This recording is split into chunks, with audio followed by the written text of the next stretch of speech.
Good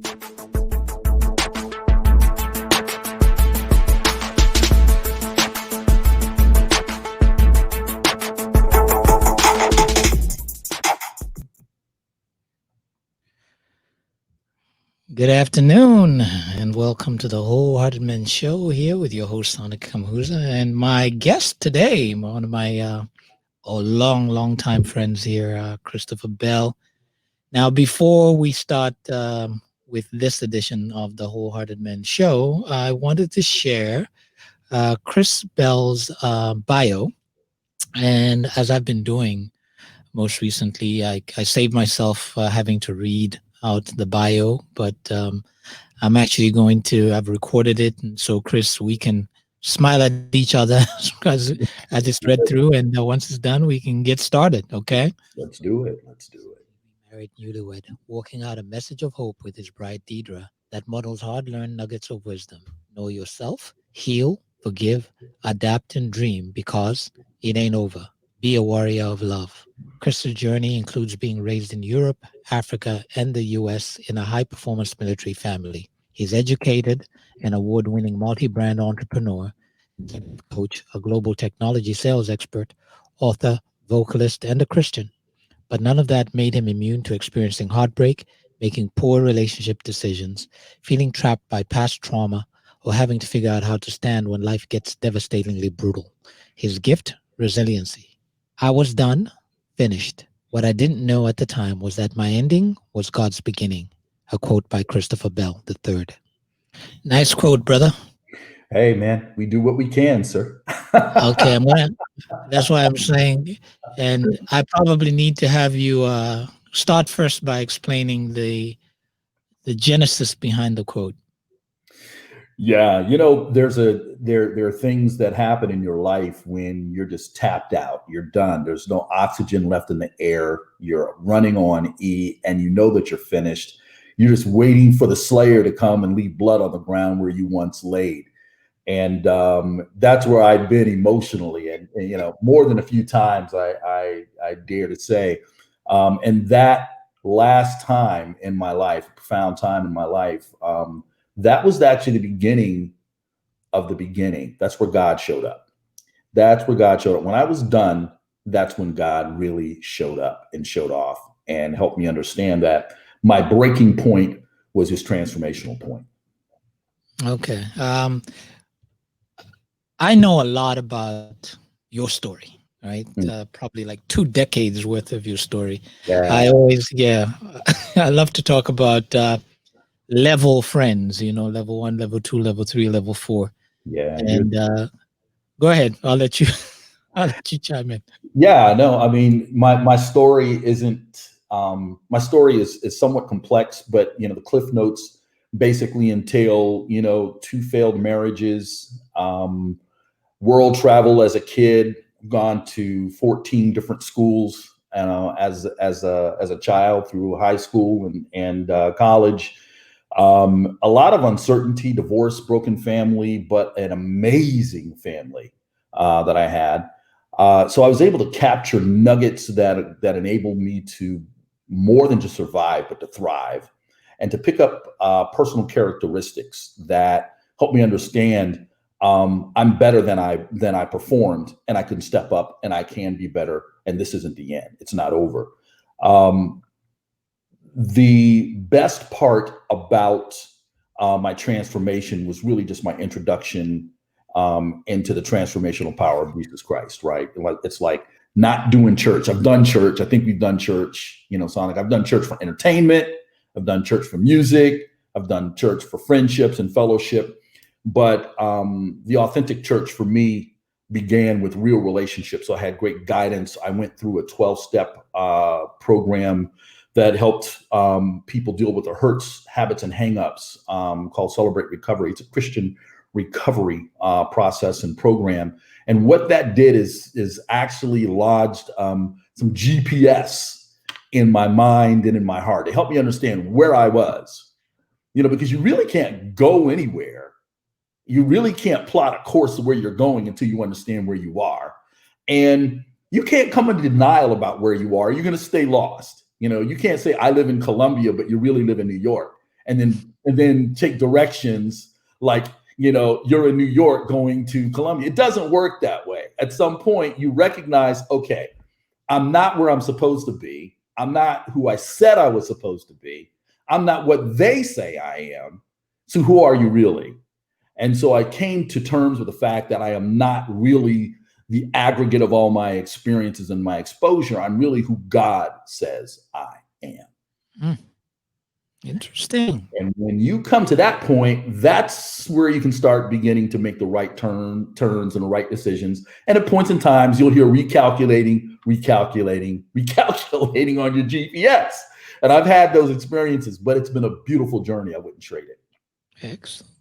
Well, I think that I will challenge you on the beautiful journey, but I think that it's been a learning. Actually, no, I'm not going to challenge you on beautiful journey. I think, as they say, we have a saying in Zambia, "Chumfomwine," which basically means that it's on the person, how the person feels. You know what I mean? It's how the person feels. So you are right about hiccups. You said something which was interesting about directions, to New York when you live in, Columbia, Maryland, or you're from New York and you're Columbia. And I think when that's an internal thing where you're in Columbia, but you feel like you're out of place, like you feel like you don't belong. That's my story.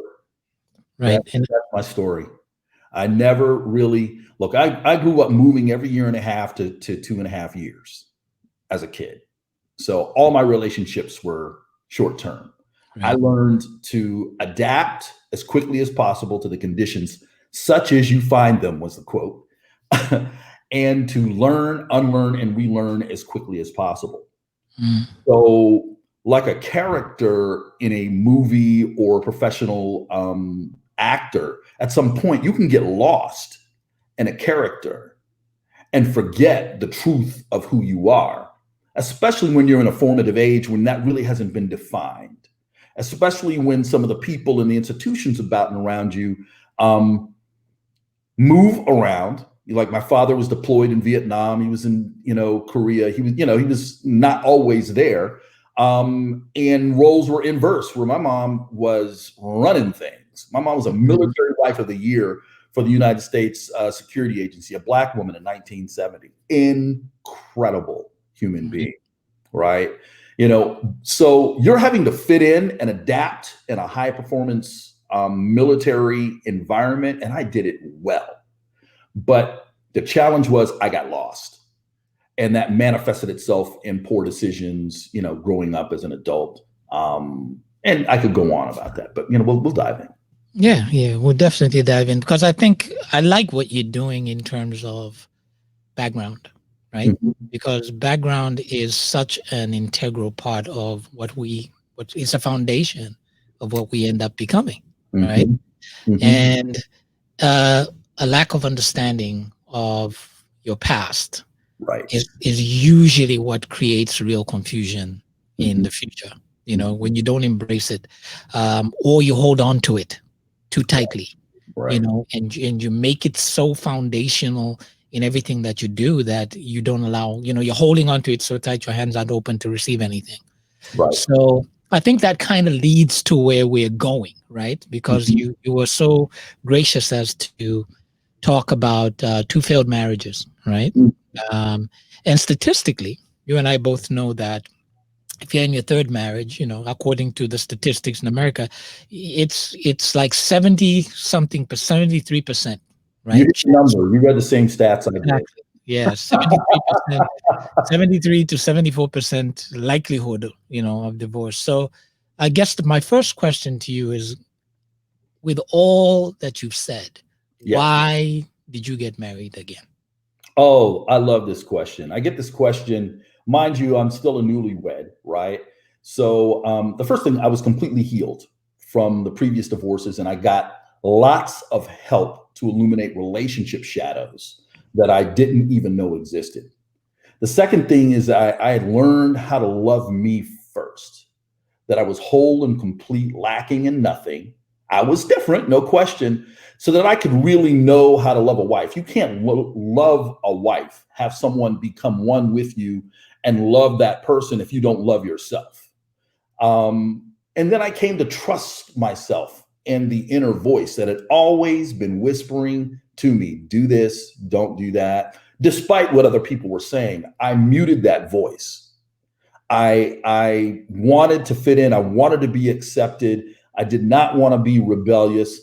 And lastly, I had a vision that's bigger than me and developed into a friendship that moves with a vibe. I mean, if you've ever played a musical instrument, you know that when one string hits and another string hits, there's this vibration that takes place between them, and that's called harmony. Or when people are singing and they move together, that's harmony. That's intimacy, right? So I captured this vibe with this beautiful woman that I'd known for, known about, I should say, for almost 40 years. And it developed into an extraordinary relationship. And she helped me regain my passion and vision to execute on a higher level and be vulnerable, because I could trust her, because she was a creative. And frankly, she had gone through some stuff herself that helped me understand she had the capacity for empathy. But more importantly, she was going to reach me in a place that I had never given anybody. And she reached me in a place where I knew she thoroughly understood me, but would not reject me, and in fact, embrace me. Dude, that tripped me out. And I had no intentions of being married. She'll tell you, our first get together was a hey homeboy, hey homegirl, reminisce about old times thing. We were not on that script. That was not the vibe. That was not the objective. I don't think you're the only one who was surprised, right? It was a surprise for everybody. It was a surprise for everybody. Yeah, I'm sitting here. You know me. By the way, just for the audience, that Chris and I have we go way back. Yeah, we go way back. We've captured calls from each other at 11:30 at night. Bruh, what you doing? You remember those calls? Yes. Yeah. Where we really needed good insight and a solid individual who was grounded to keep you from doing stupid and or to help affirm your stand in your position and resiliency. Yes. I was actually recalling, just to segue a little bit, I was recalling when I was out in Houston at a conference, and you gave me a call. I don't know if you remember that call. I think this was in episode number 2, right?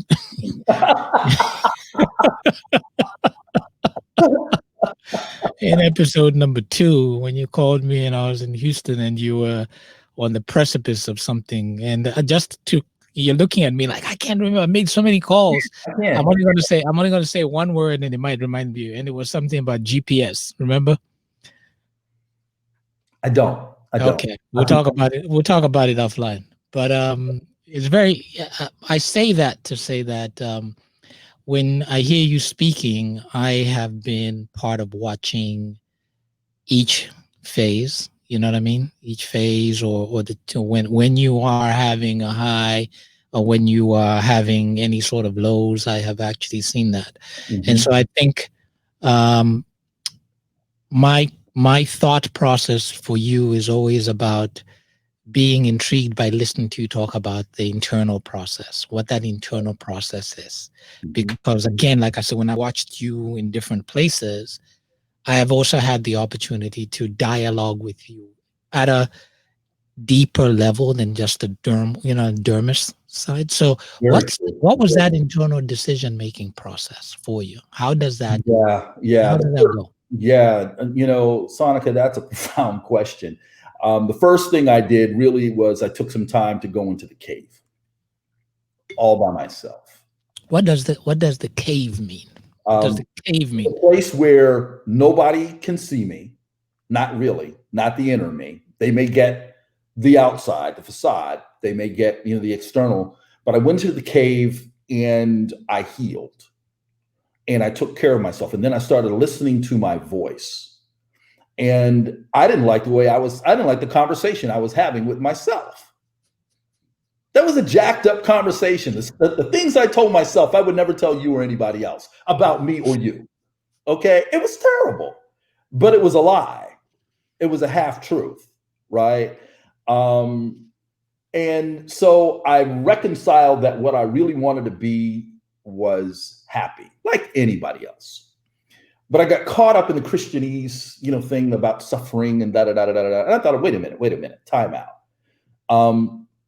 I've got children. You've got children. Anybody who's got children want to see their children happy. Mm-hmm. Why wouldn't God want to see me happy?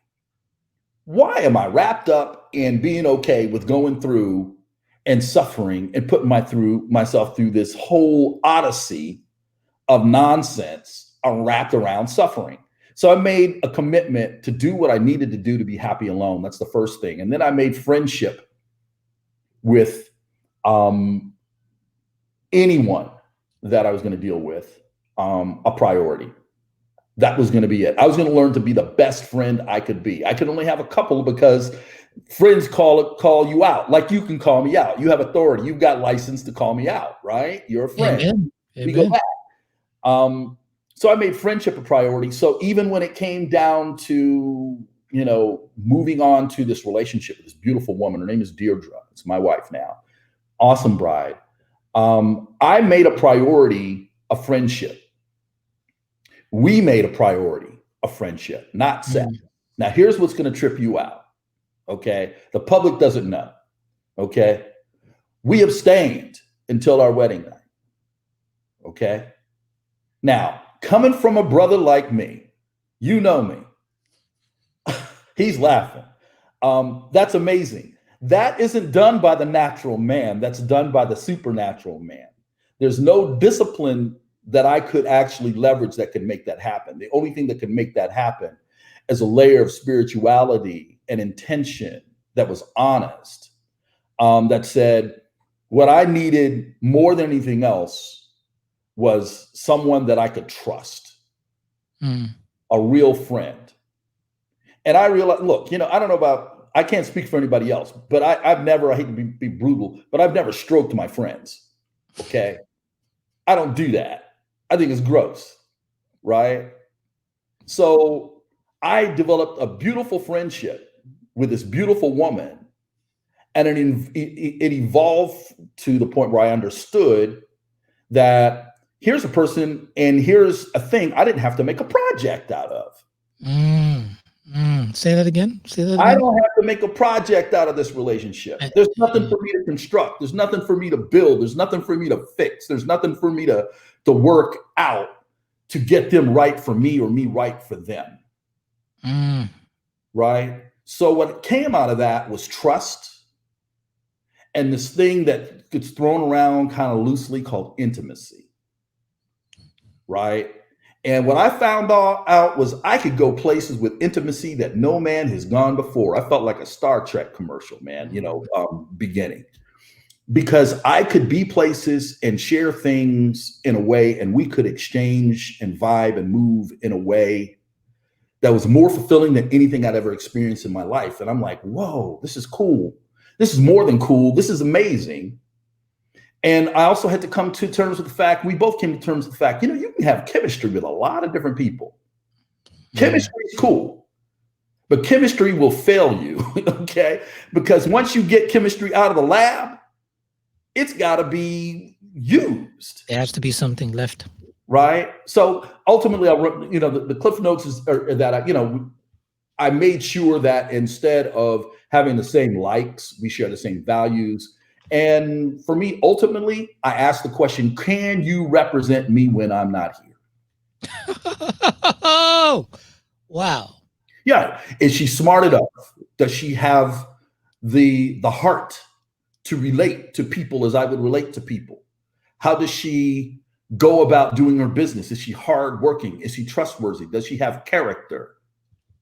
Can she speak, my heart from her mind through her voice? Can she represent me? Because that's who she would become. Me in absentia. Right? So I didn't look at just and talking about internal decision-making process for getting married, I never looked at just a sex partner. I looked at somebody that could complement me, already being happy, already being on cruise control, already chill, already got his act together, already healed, who's going to be a great friend. And on that platform and foundation of friendship, we grew that. Now, wow. It's a man. It's wow. It's wow. Yeah, I've yeah, done something I've never done. you're having a now that's some vulnerability right there. Something I've never done. So you've said so much that I want to get back to, but I'll get back to only with an eye moving forward. So you talked about, it was so great that you brought it up and it wasn't a me thing, when you were talking about, yeah, if you know me, I wouldn't have. Look, we all have a history, okay? Right, that's what I'm saying. And I'm just saying. happy.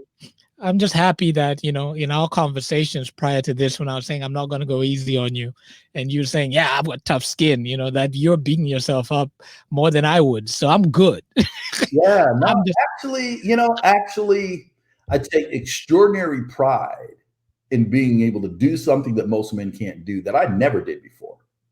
I take extraordinary pride in being able to elevate the importance and significance of somebody else above my own needs and desires. And I can't tell you how many times we, ran away and did all kinds of stuff to manage our relationship.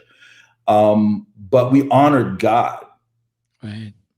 We honored God in our relationship. And that isn't something that can be taken lightly. And in it, we've been rewarded, no doubt. And I think, not to take away from what you're saying, but just as an addition, you also honored yourselves, I think that there is a big part of understanding yourself, and creating. You talked about intimacy, which is one of the words that eludes a lot of relationships, right? And even though we're talking about marriage here, and we're talking with Chris, who's talking about, oh, I'm in my third relationship, and it's just in general, we're talking relationships here, and how do you build a relationship that has strength?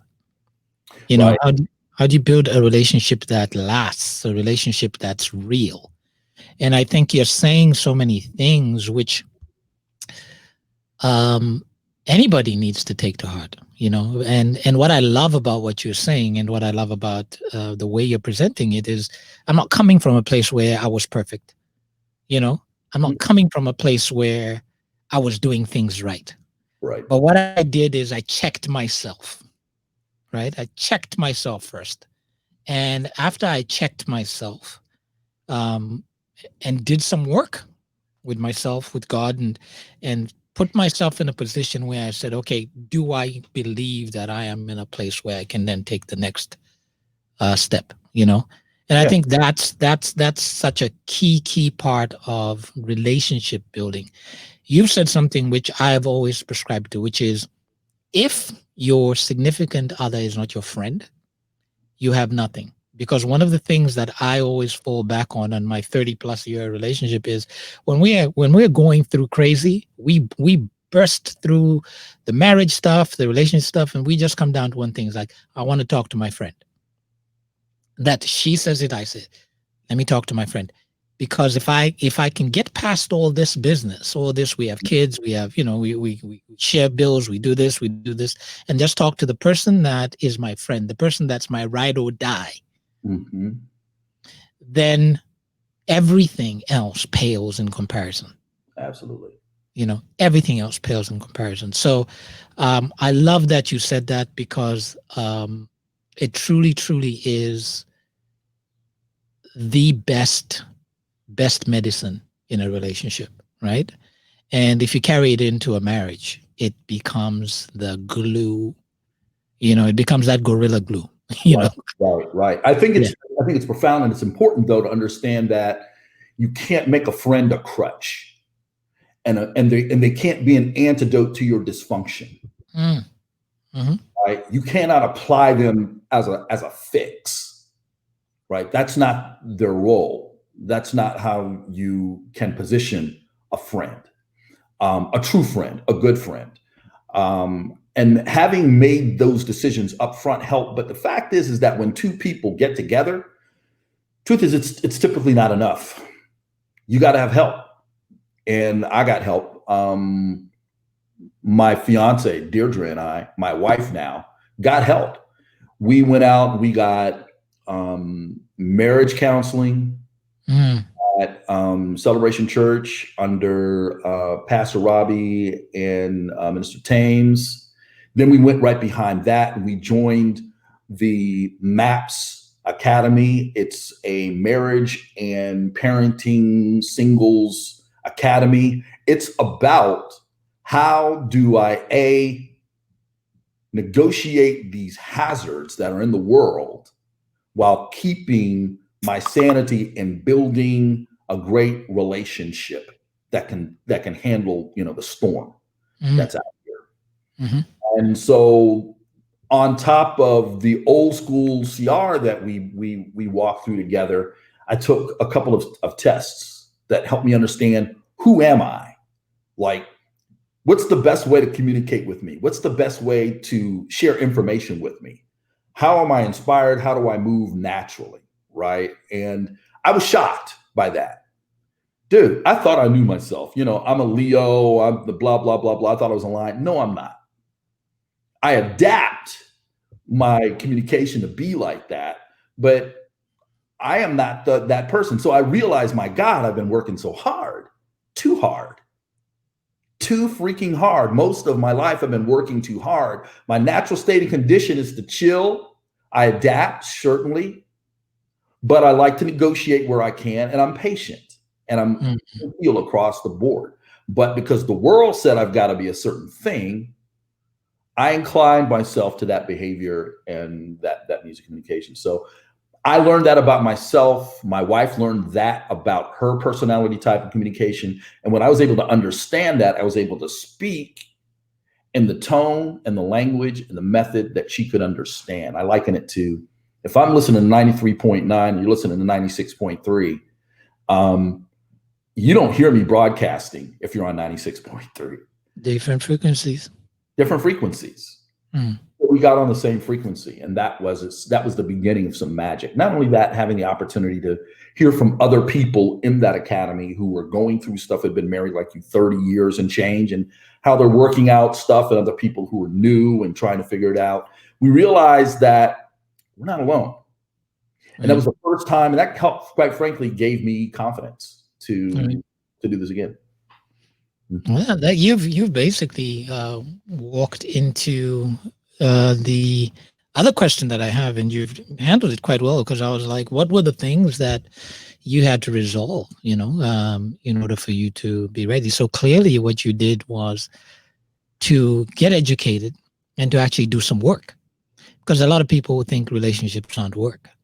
Right. You watch all these movies and all this foolishness, and everything's rosy, and everybody's the romanticism of it all. And you're supposed to be, walk hand in hand into the sunset. And they never tell you that the sunset is always receding. Right. And that you have to keep walking. Right. It's almost like you're walking into sunset, and it's the end in the movie, and the rest is left for you to think about. So, given everything that you're saying, what's the best advice that you have for somebody contemplating another marriage?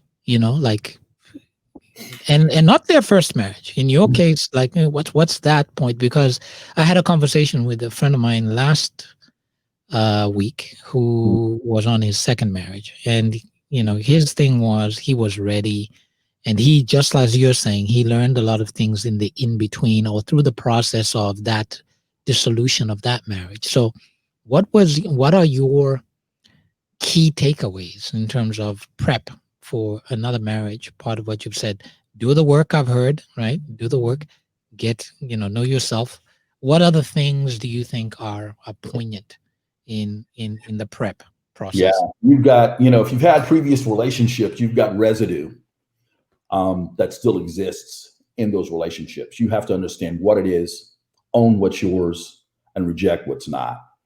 Um, that's important because your bride, your wife, your spouse doesn't deserve to have your nonsense and your drama, and neither do you, for that matter. They don't deserve to have the echoes of the past bouncing off on the new relationship. You want to be able to figure out how to minimize that if all possible. But for someone who's really starting out, walking towards getting serious with somebody, I'd say go first class. You're worthy of the best. Go first class. What does that mean? What does go It first means class? that if you want a queen, then you gotta work on being a king. Mm, If you want to be, if you find yourself an angel, then you need to create a heaven for her to live in. And that isn't necessarily a physical location. That's a mindset. That's an atmosphere. That's when you walk in the room, that's where you are. They know that they are loved, they are esteemed, that you're healthy in it, that you're strong, and that when it's not right, you can tell them so. So they're not guesstimating who you are, what's going on. You got to learn how to communicate. Create options in your life because everything isn't going to work out, you know? So be purpose to present your life, your vision, and share your gifts.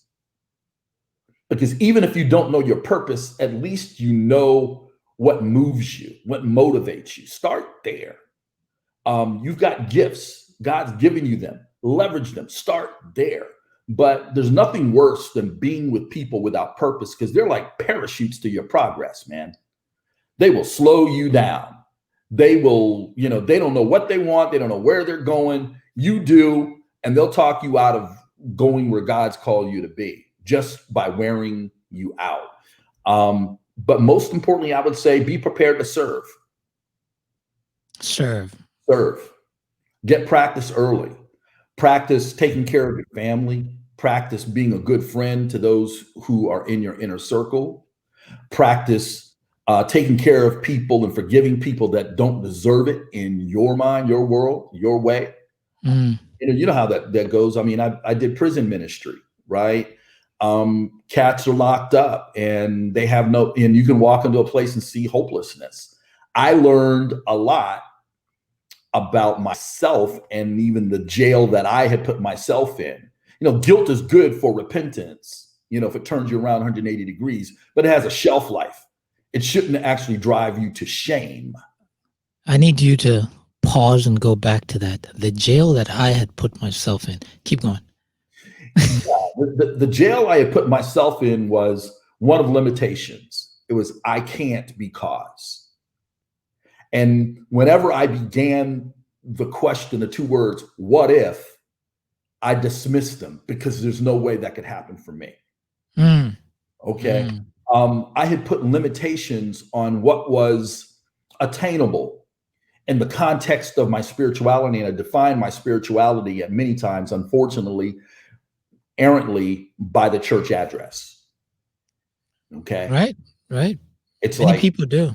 this is what I believe. This is how I'm going to roll. This is how the brothers roll. They've been married 30 years. Da da da da da da da. I never fit into that grind, Sonica. I never did. Right. So I'm the guy. I'm the Christian guy who wakes up at 5 o'clock in the morning, has his praise and worship. You know, drinks his coffee, takes his bike ride, and in the evening, I got my whiskey and my cigar.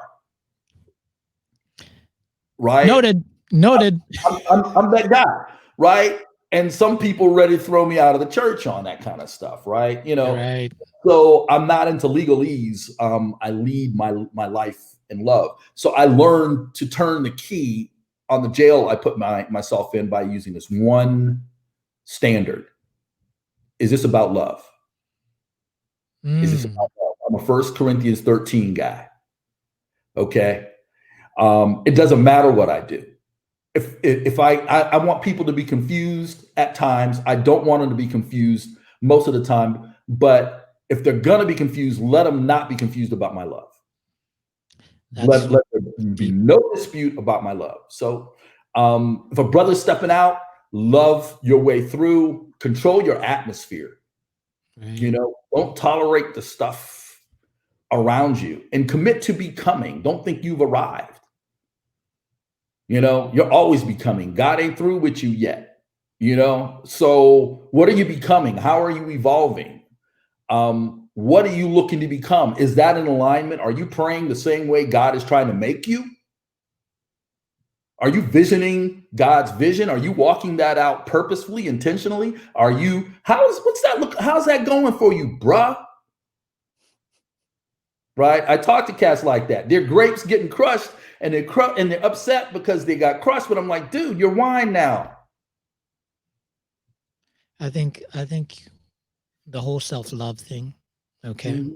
is critical, right? Because it goes back to what you were saying earlier, right? And when you were talking about getting to know yourself, getting to appreciate yourself, getting to love yourself. Because the confidence for you to be able to turn around and say, um, you know what? The kind of Christian I am is okay. Is your understanding of bypassing other people's voices and really knowing what your relationship is, Mhm. right? And I think that's an elevated kind of understanding of your own spirituality. And that goes to self-love, because you can't develop, if I, like you said also, I can't develop a relationship with you in love as a partner if I don't have, because I can't give you what I don't give myself. Hello. I can't give you anything I don't give myself. Right. But we try to, and we try to through things like, some people, we decide that, what we're going to do, I'm going to give presents to a person whose love language is not gift giving, but because that's how I want to love myself, or I think that's how I want to love, that's how I'm going to love you, when in reality it's also a lack of just understanding. But what you are saying is, when you get a full understanding of yourself and you're clear in what your relationship is with God, what your relationship with yourself, you're in a better position to actually show up authentically, right, with somebody else. And I think that is something that all young people, or old people, or people in between Right. need to be on top of, because the biggest mistakes, okay, the biggest mistakes are made from a misunderstanding of yourself, and you then reflect that on somebody else. So, having said that, can you, and I'm going to now kind of like start pecking at you a little bit, give me a little bit of the times, or a time when you knew that your best self wasn't showing up in your relationship, and you were lost on how to fix it, and eventually, if you did, how did you go about it? Because I think many of the people that listen, the men that I know, are always looking for, how do I manage this? So how do give me some tips on how I manage? So just something off Sure. the top of your head. Sure. You're talking in my current relationship with my new wife. You can pick wherever you want to go. Right. Yeah, yeah. So the first thing for me, I remembered when um I was diagnosed with cancer. And I remembered that day like it's still yesterday. And I remember two phrases. And the phrase went, you can be a victim or you can be a victor, but you can't be both at the same time. Choose. Mm, Choose. You can be a victim or a victor, but you can't be both at the same time. right. Choose. So I made a choice. And at the same time, my brother had been diagnosed with cancer 13 months before. So we were going through, our whole family just been riddled with that kind of thing. But I've been clear, clean, and oh my God, it's just vibrant and healthy since then. But I remembered having to make a decision about how to proceed and what my life would look like. And, it was hellacious at that time. And I made a decision to fight, but I didn't know what I was fighting for. Mm, it took me a year to figure out that I was fighting for the wrong thing. I was fighting to keep my old normal, my old life, my six-figure gig, my house in the cul-de-sac in Columbia, my, marriage, at the time, my two kids in college. And I was fighting for the external norm. Right. I was also fighting for my health at the same time. I was fighting on multiple fronts.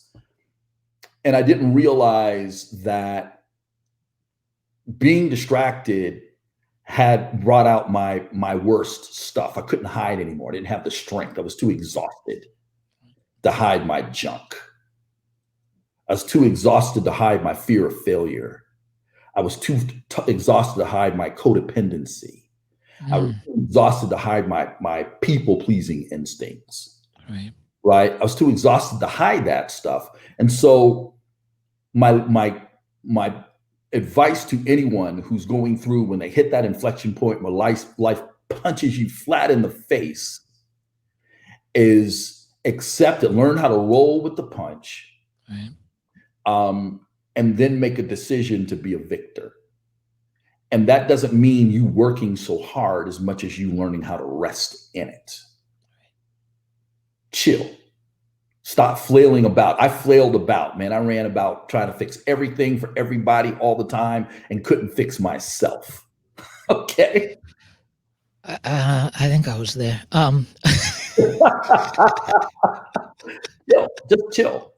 Just chill. It's gonna be okay. If not now, later, but it's gonna be okay.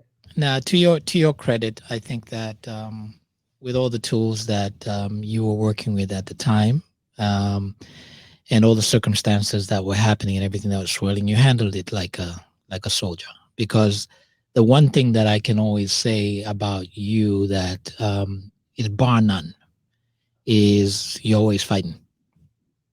And that's a quality that not a lot of people have.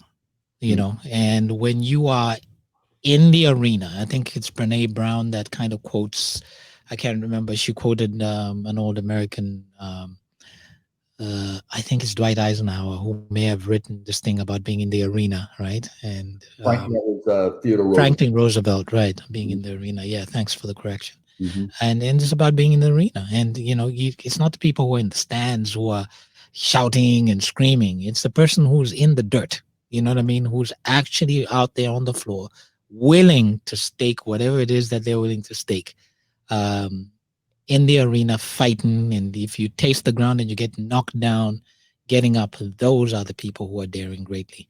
And the part about that, Sonica, is that what's left is real.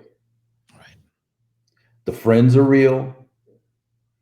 The people that care about you are real. Right. Finances are real. Your bank account's going to tell you exactly what your previous lifestyle was about and that kind of thing. Everything is really, really, really real. Right. Having a chance to see what's real and then make an adjustment on the real if you can get some help. Yes. And I think what it also does for you is, I think that in the tightest places that I've been, I've seen who's going to come over the hill. Mm-hmm.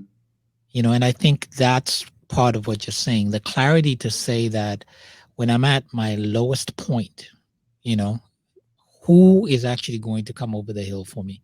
Because there are a lot of people who will show up in your life. And I think it goes to any sort of relationship. And this is something that's also needed from a spouse, a significant other, or some, if you're walking in that direction, you're looking for a person who's going to stand with you no matter what, is going to say, hey, the car's broken down, let's take the bus. We don't have money for the bus, we're going to walk. But you just let's nailed walk. You know what I mean? Let's walk. You nailed it. Don't worry. In the walk, we can't. Okay, so seeing as you can't walk, like, I'm gonna walk and get what we need, and I'll be back. The person with that mentality, because that's what life walking is like. It's not always. It's great to have somebody who's with you, through the good times. Woo! But when stuff really hits the fan, the person that's left standing with you when stuff hits the fan is really the person that you can call your true ride or die. And Preaching now, man. When are you gonna get that collar and get your certificate hanging on the wall, I think you and I have the same problem with that. Wake up in the morning and then in the afternoon be looking, except for the cigar. man? So I don't think anybody wants a house music pastor, a house music playing pastor on the pulpit. Right. With his sidekick smoking a cigar. Right. Be like, Right. be like, man, wasn't this guy at the party on Friday? Right. Absolutely. Yeah, Absolutely. you know what? The thing is, again, what you shared about knowing yourself and then making sure that you always have a relationship. I think the thing that I think is in short supply most of the time is just people being good people. Mm. And this is something that I've been sharing a lot more of, is that the measurement is not, it's not some mysterious weird Ouija board you've got to go to a fortune teller kind of thing. No, the rules about what's a good person are basic, regardless of culture, color. Treat people the way you'd like to be treated.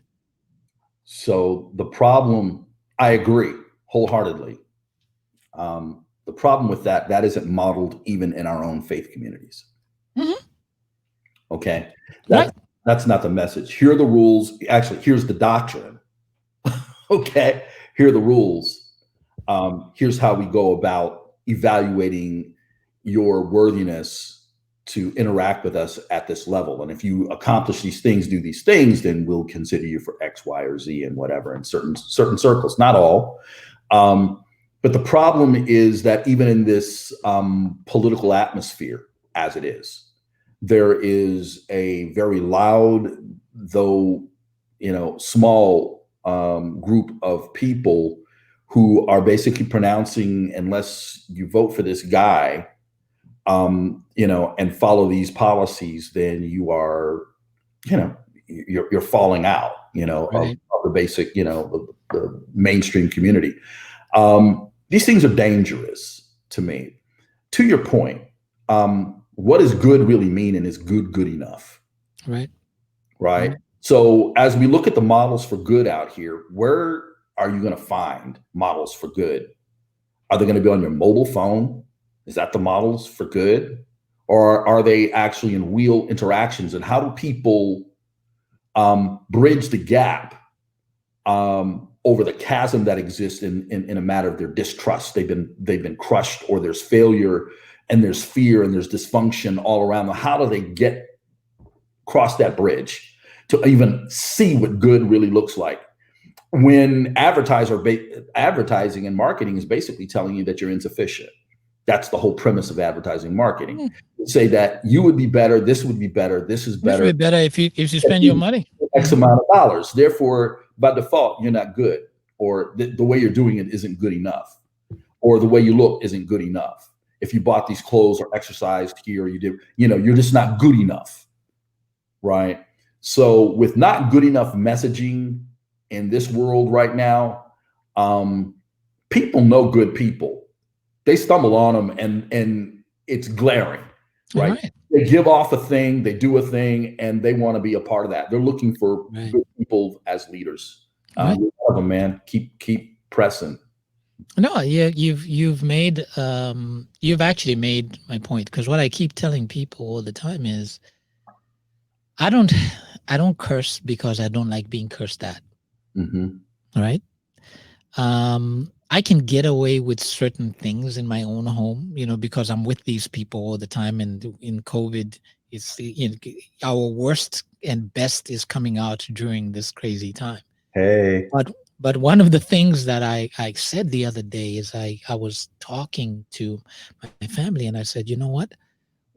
I was writing a list of things, and I said, one of the lists that we have to always practice is just being nice. Being nice, and being nice, like you said, it's different levels for different people. But when I when I approach people, my mindset always goes down to something simple, which is do unto others as you'd like them to do unto you.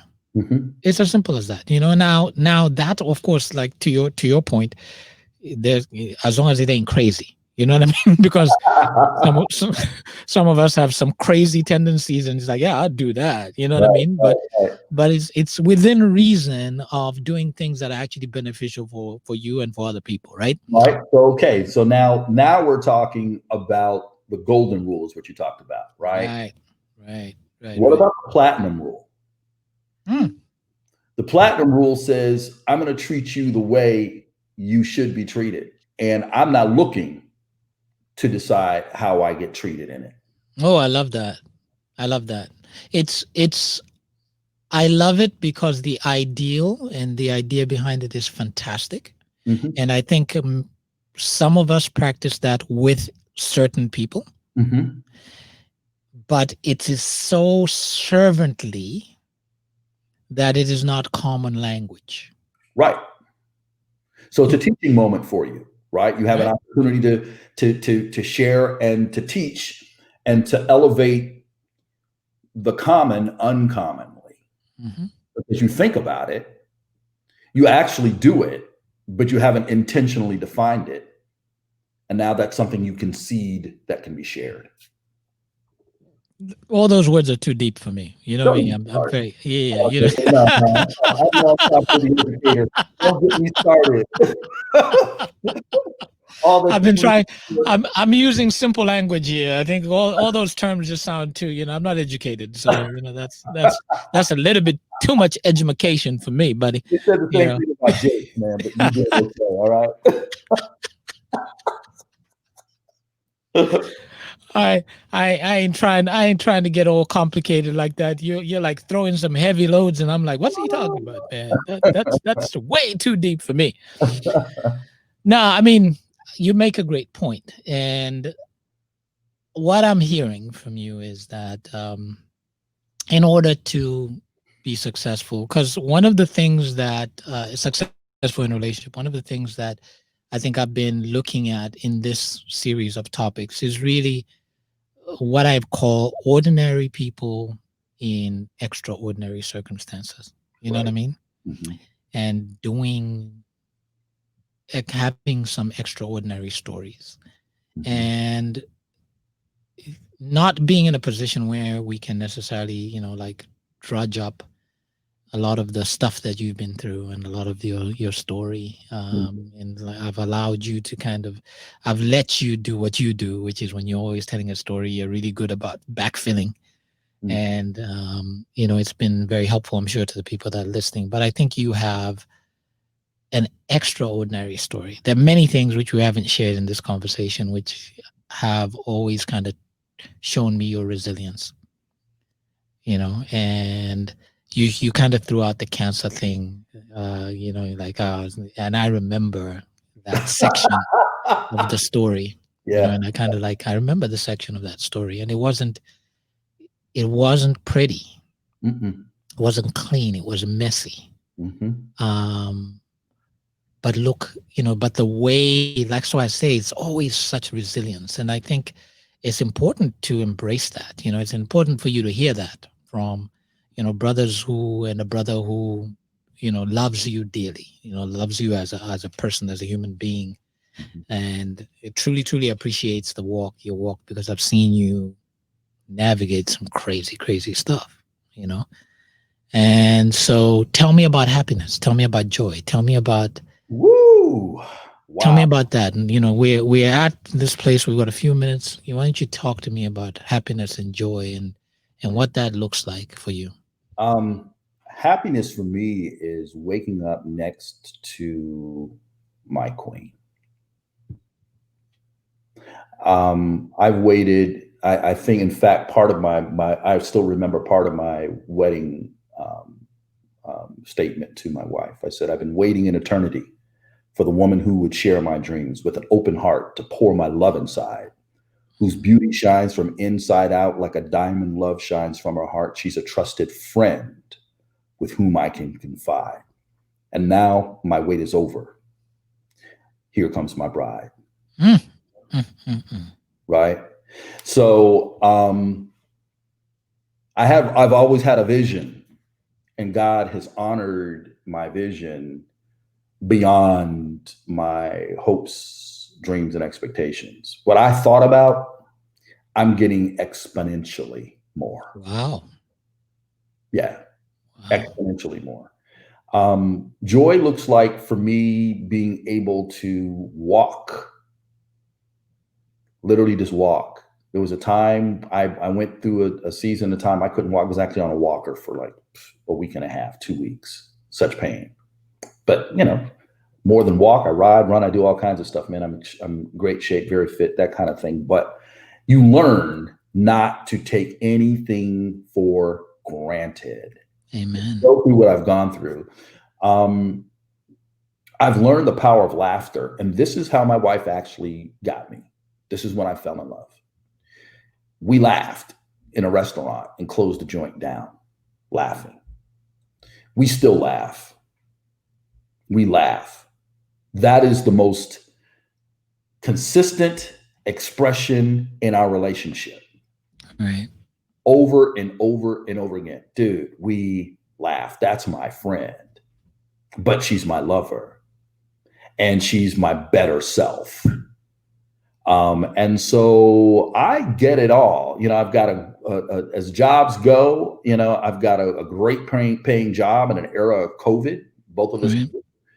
I live in a great community here in Columbia. I'm healthy. I'm strong. I'm a multi-brand entrepreneur with a great team of guys that have been grinding. We've been grinding since 2013 and kicking buns.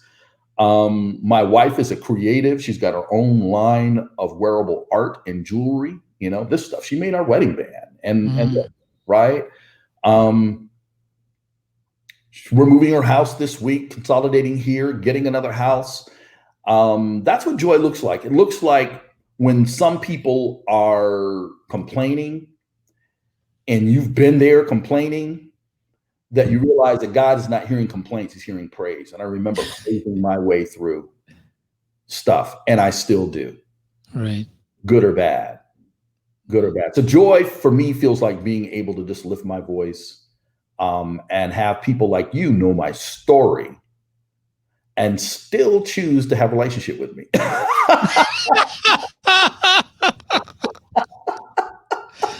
Well, you know what? I literally have nothing to say to that one.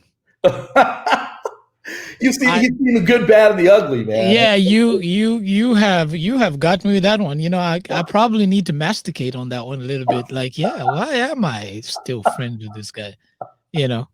I think we all have. That's the beauty of life. We all have these peaks and valleys. And how else do you do life but do those peaks and valleys together with people that you love? And God at the forefront. Yeah. I think that's just Really it's just and yeah. And the thing is that that's part of the love triangle. You know what I mean? That's part of the love triangle. I just think that if you're walking these things alone, it's the most painful experience in the world. But I think I am thankful that we've gotten to do life together. I am grateful that I have, you've seen my good, bad, and ugly. I've seen yours. And to witness triumphant men coming out of that is a true blessing. And the learning goes on, but it's always good to have people who can check you and you can check them.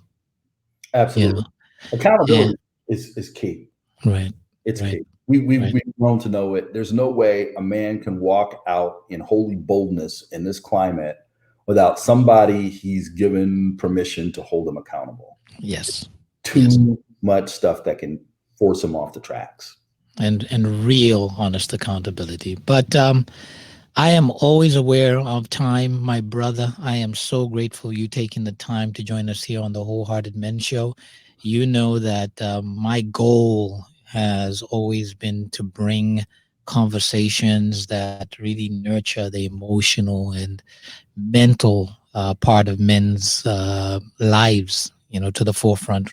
There are lots of things that men don't talk about. We don't talk about pain. We don't talk about how we feel. We don't talk about a lot of things that I think really are how we get healthy, how we avoid a lot of the stuff that we've had to kind of go through because nobody said anything to us or nobody stood beside us and explained stuff. So that's really the purpose of the Wholehearted Men Show. That's the purpose of the Institute for Wholehearted Men, and the push that I have in getting this messaging out, and dealing with guys like you, and creating forums to hear your great stories, your great wisdom, your trials, your tribulations, and your triumphs. And I congratulations to you and Deidre. You know, Vui and I are rooting for you. Vui Thank knows you. Deidre, yeah. And you know, you are always welcome back here on the Wholehearted Men Show when you have some time, okay, to come back and Well, thank you. Thank you. chill with us, okay? Quick shout So out to my beautiful bride, Deirdre L. Bell, baby. I love you. look at that. All right. Thank you so much, Chris. All And I right. really appreciate you, my friend. All Take care. right. Have a good one. The Wholehearted Men Show. The Wholehearted Men Show. The Wholehearted Men Show.